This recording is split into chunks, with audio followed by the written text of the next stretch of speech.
Okay, I am back recording. It's been a while. Life is getting in the way. I haven't recorded in quite a while, actually.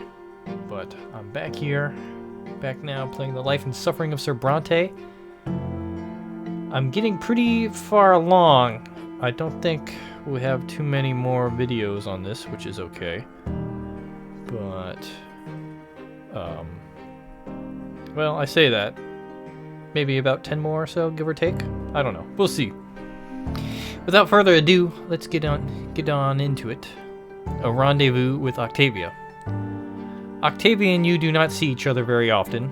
Sometimes, as the days wear on, you forget about your unusual liaison. But then the Archduke's daughter bursts into your life and you abandon yourself to passion until she disappears again. Today, Octavia is waiting for you at her summer home in the city. It is a cozy little villa, well concealed from prying eyes by a high fence. Beyond the fence is a glorious garden. You have never seen one so beautiful in Margra. Octavia meets you on the veranda. She is wearing a light white frock that leaves her shoulders exposed. Her black hair cascades down her back. You bow to Lady Milanitis. She grins and draws you towards her so that you sit down by her side. The sun is melting beyond the horizon. Octavia commands her servants to leave you alone. Tonight she is strangely pensive, barely touching her food and drink.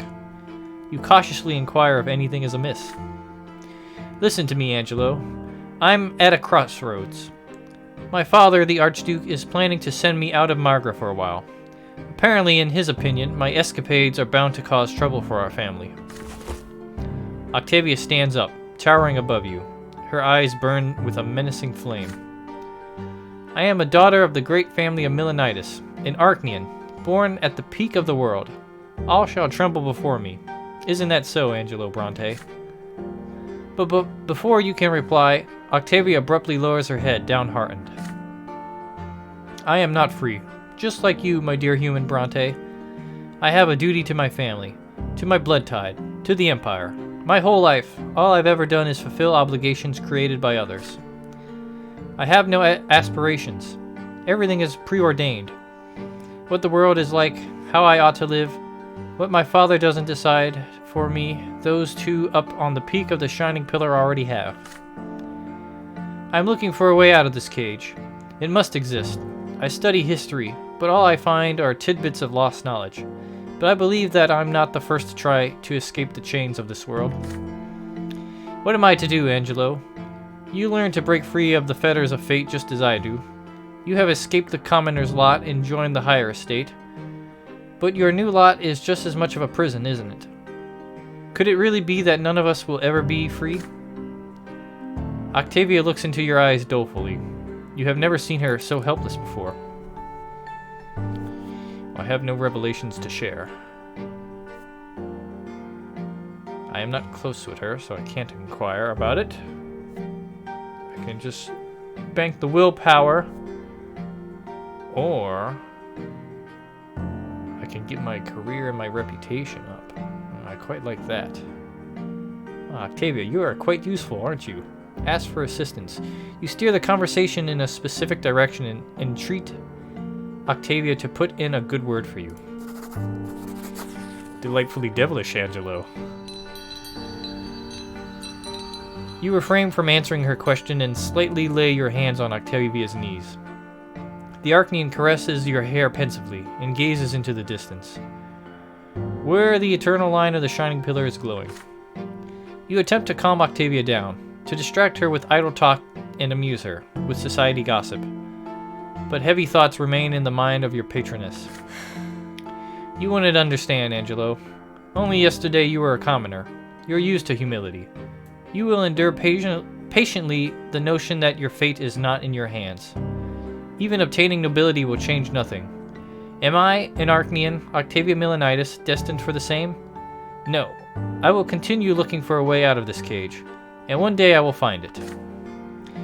You obediently echo Octavia's words. Certainly, your lady will find her own way, and you will be delighted to help her find it. Octavia smiles in reply. I'm afraid it was an error to discuss spiritual matters with a human. Don't worry, I won't involve you in my quest.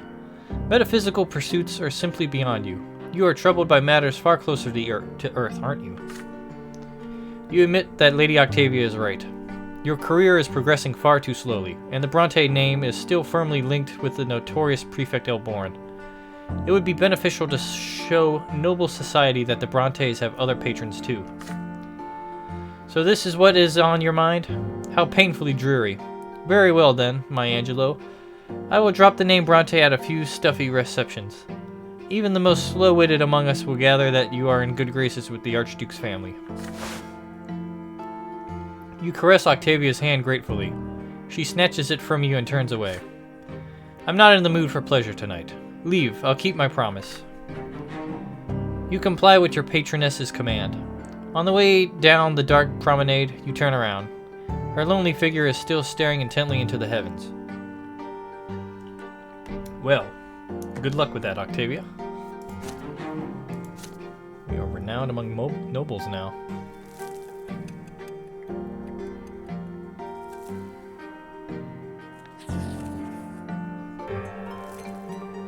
Okay, 1142.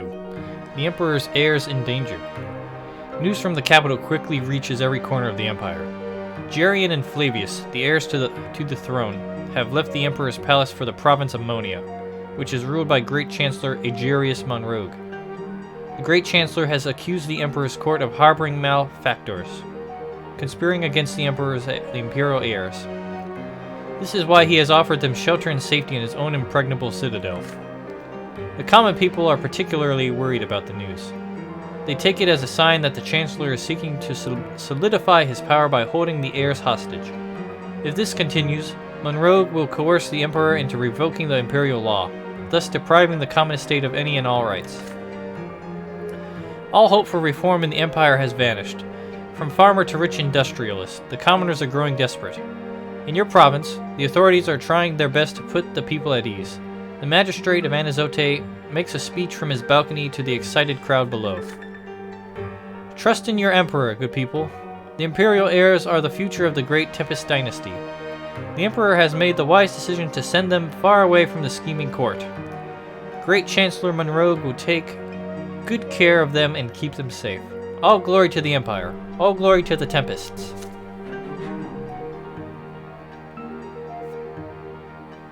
Okay, well, the wealth of Margaret continues to drop.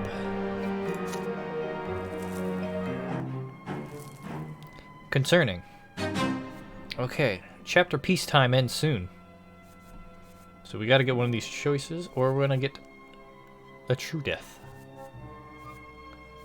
So I guess we'll see what happens next. The search for evidence.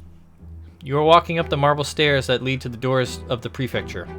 The sword of the younger twin, carved from stone, looms above the doors, just as the case of Dorius Otten now looms over you.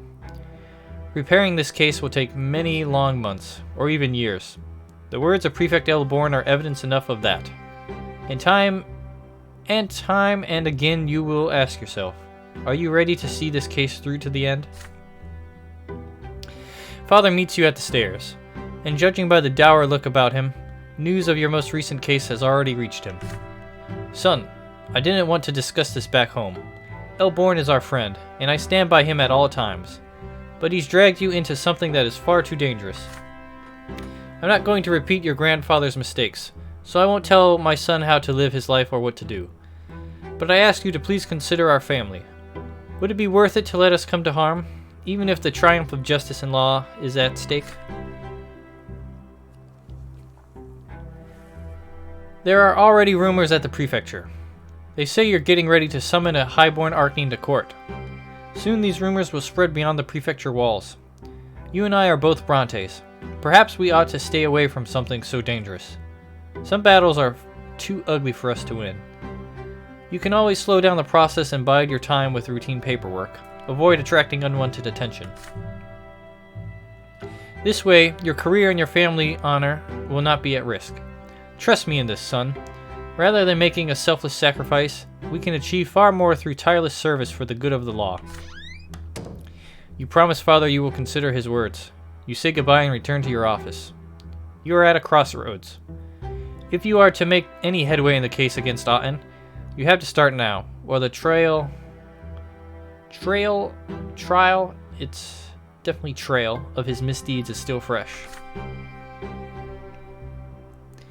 You have little first-hand knowledge of Otten's criminal wrongdoings, only Thomas's stories and what you have seen for yourself.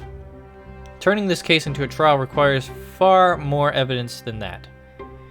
Your friend could be the key to the entire case, if he can help you find the other men who have suffered under the remorseless Archnean. But Thomas is a hunted man. He has every reason to lay low and steer clear of the courthouse. If Thomas can put you in touch with other victims and witnesses among the soldiers and officers of the Legion, perhaps you could gather evidence yourself. But the Legion may need a lone outsider such as you with too much resistance. Things might get ugly. May meet. You consider your options. Apart from Thomas, who else could help you gather compelling evidence against the commander? Otten is an Archnean from an ancient dynasty. Everyone involved will hold their tongue, no matter what. The way things are now, not a single soul would risk angering the Ottens to lay a middling judge from an unknown family. Unless an even more highborn Archnean chooses to support your cause. Gaius Tempest, the Imperial Overseer of Margra, the Emperor's own brother. Every aristocrat in the province knows he detests Dorius Otten for remaining loyal to Archduke Milonitis.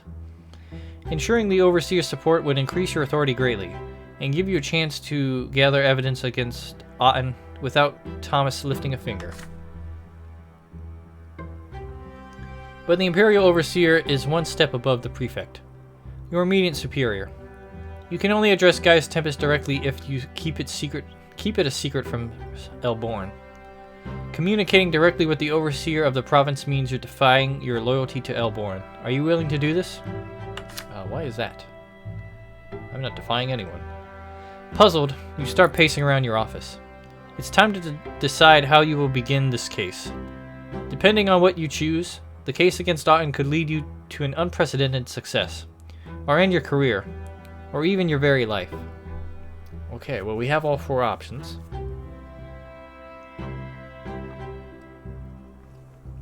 This doesn't seem very good. This results in a death. This betrays Elborn. And this puts Thomas in danger.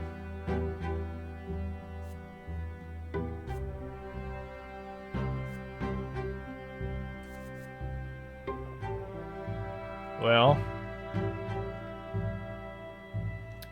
I don't want to risk Thomas's life, but I feel like I need his help here. The other options seem to have pretty bad consequences, so let's ask Thomas to help you gather evidence. Your friend is still in the city. He could introduce you to people who have suffered at Otten's hands, but at the cost of his own safety. I will do my best to keep Thomas alive. After this, of course. Thomas is trying his best to keep out of Otten's way, but justice demands evidence, so he has to help you gather it. You send Thomas a request to meet with you, fully confident that your friend will not turn you away. Thomas takes almost no time to reply, just as you expected. You meet at one of his favorite taverns in the Brass District. Honestly, pal, I gotta be as quiet as a temple mouse right now, or else His Excellency might remember I exist. But I guess there's no way around it if it's the only way to get the bastard. It's a deal, Angelo. I'll introduce you to all the Legion men I know. Down your glass and let's go. Together, you visit a number of Legion officers who have already met a lesser death in a duel with Otten. All of them nobles of the mantle, ennobled only recently, young and full of potential to serve the good of the Empire. None of them are eager to speak of the duel. All of them are anxious to avoid getting challenged again. For many of them, another duel would be their last. You have to trust us, please. I suffered at his hands just like you, but I won't let him get away with it. Don't you want the Archneans to stop threatening us with violence all the time? All of us. You, all the fresh recruits for the Legion. Judge Brante is going to see this through to the end. He's going to indict him, and Otton's Arcane ancestry isn't going to stand in his way. Thomas's fervor tips the scales.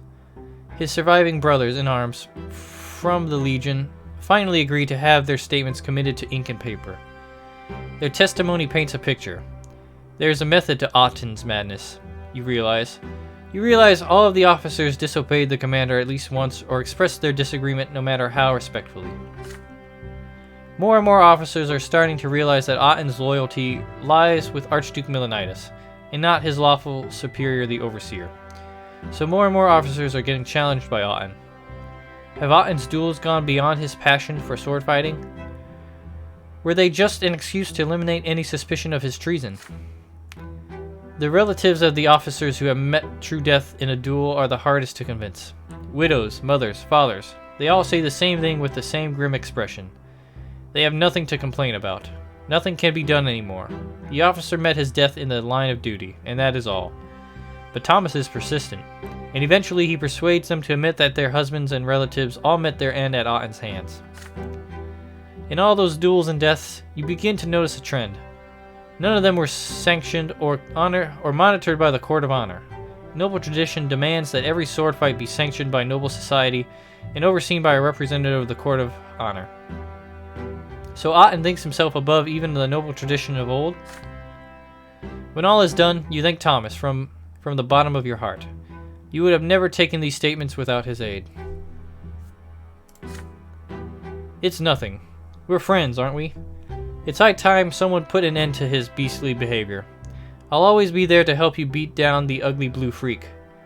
But I'd better stay low from now. If Otton hears of me snooping around with you and asking about his duels, it'll be curtains for me. We will try our best to make sure that doesn't happen. The once thin folder against Otton grows fatter by the day as you write down every instance and incident, every name, every circumstance. One day, Prefect Elborn pays you a visit to see your progress firsthand. You've done great work, Brante. Commander Otton isn't even bothering to cover his tracks. I must say, this evidence alone would be enough to indict anyone. Anyone save for an Arcanian nobleman, sadly. So your work here is far from over. I see you realize that. The way things stand right now, summoning an Arcanian to trial in a court of law would indict us rather than him. It would be best to postpone the case for now, but keep the folder safe and secure. If we want to have any chance of getting him indicted in court, we need to make the nobles in the province recognize duels as acts of murder. This means defying a tradition of old, a road perilous and seldom traveled. It means enforcing the rule of law over the Anazote gentry. For now, Sir Brante, return to your other duties, and pay particular attention to any dueling incidents. We will take our next step against Sir Otton when the time is right. Gosh, that was a lot to read. Okay, Thomas is in danger. Event has happened. You now have the evidence you need to bring Dorius Otton to trial. Excellent.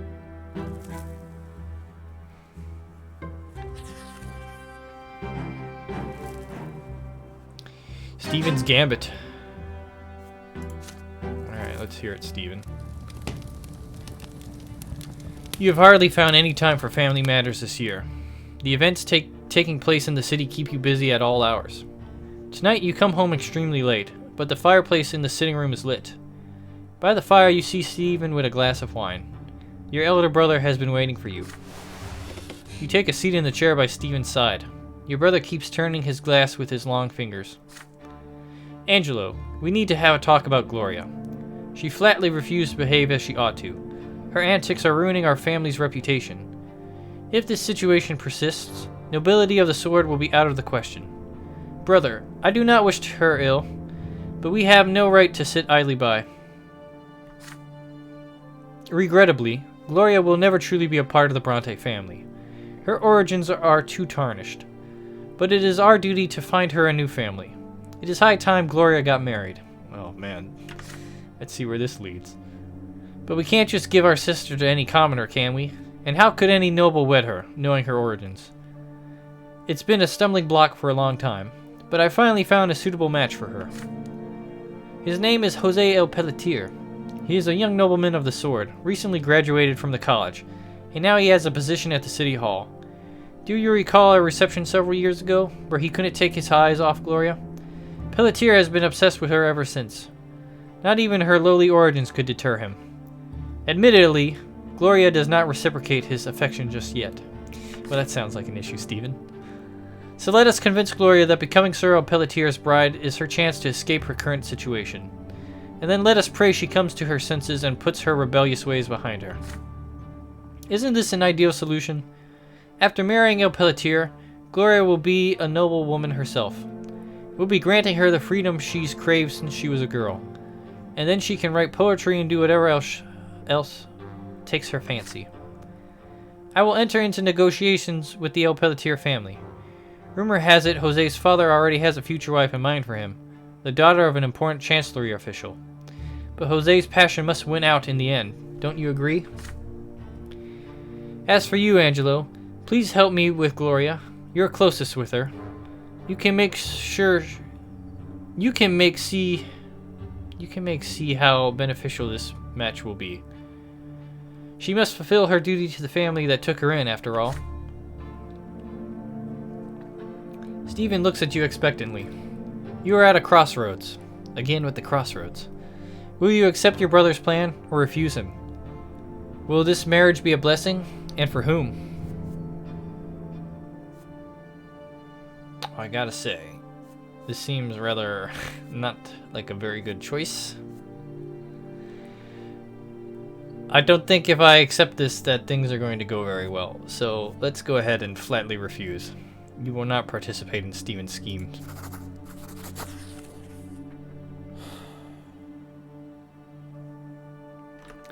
Your words slice through the silence of the sleeping house.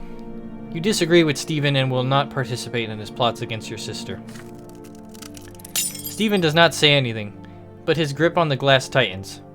Finally, you hear the sound of breaking glass, and glimmering shards fall to the floor. Stephen pensively contemplates the blood running down his palm. Pity. What a pity our grandfather, Sir Gregor, is no longer with us. He would make both you and Gloria see reason. Neither of you is capable of grasping what family and blood mean. So I suppose I must bear this burden alone. Stephen leaves the room. You are left alone in front of the dying fire. After your conversation last night, Stephen mostly stays silent and treats Gloria with pointed courtesy. The family breathes a collective sigh of relief. Could the feud between Stephen and Gloria finally be over?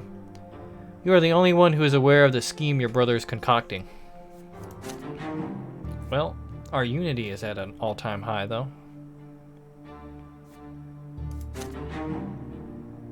And we got some willpower.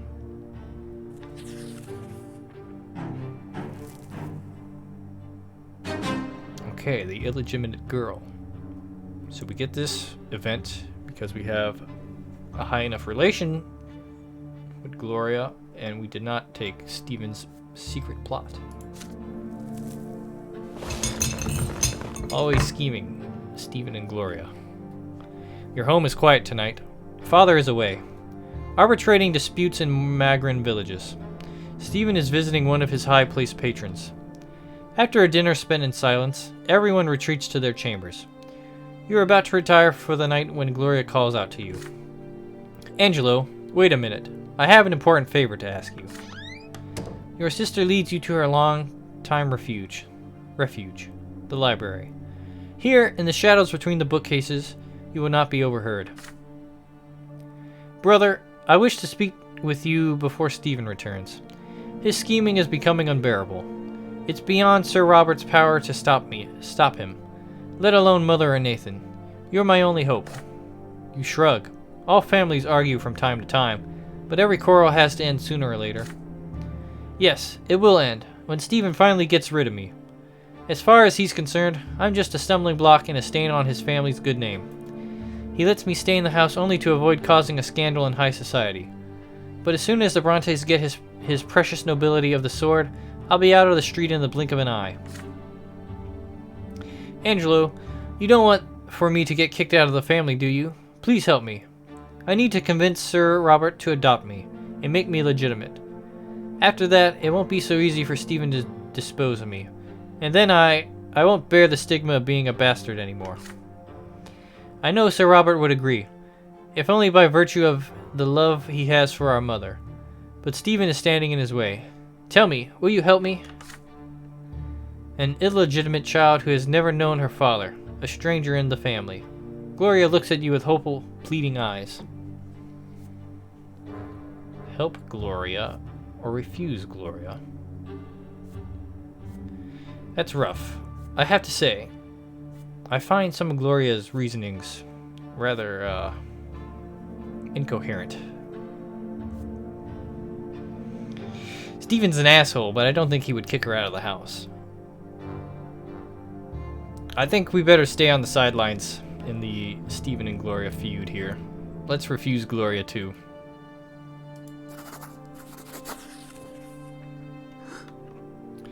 You refuse your sister. The world doesn't work the way she would like it to. She is a commoner and an illegitimate child. Why pointlessly revolt against it? Gloria is demanding too much from Sir Robert.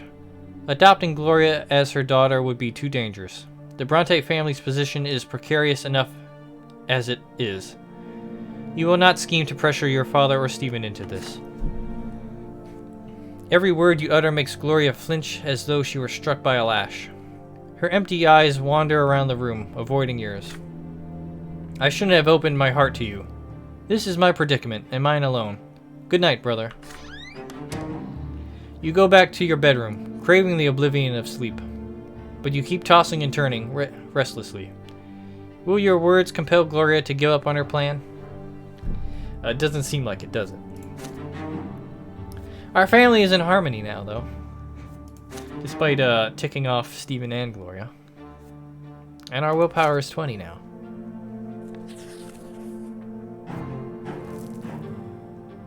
A moment of respite. This event is because we have unity of 10.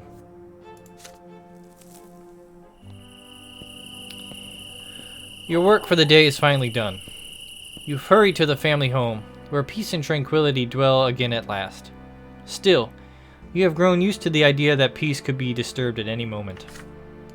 As you enter, Father walks down the stairs to greet you. He smiles, happily and warmly. Angelo, my dear son, you're spending so much time at work. Look, you can barely stand. You need some rest. Please, stay at home with us for a while. Surely your work can wait. You've earned yourself a moment of respite. It's interesting coming from you, Dad. You seem to always work yourself.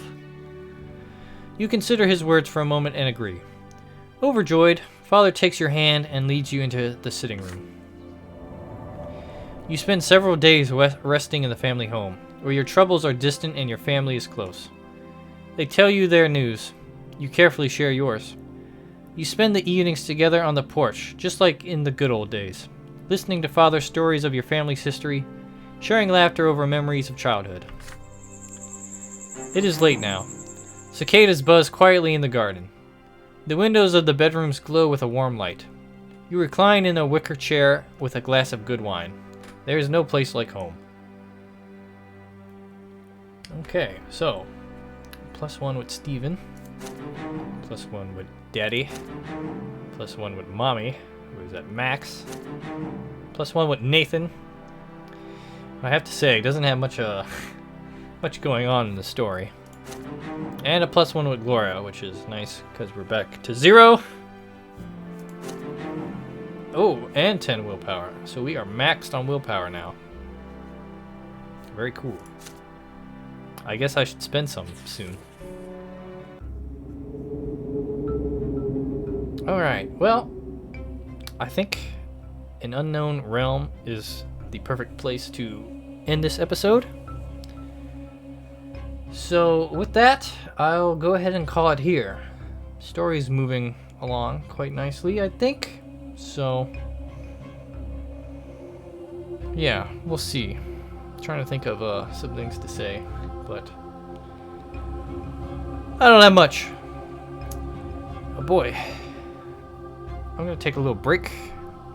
Try and clear my throat a little. all this talking is making me a little hoarse, and this is like the first episode I've recorded today, so that's a little rough. But thanks for watching. I really appreciate it. Like and subscribe. You don't have to. That's alright. I love you. Not really.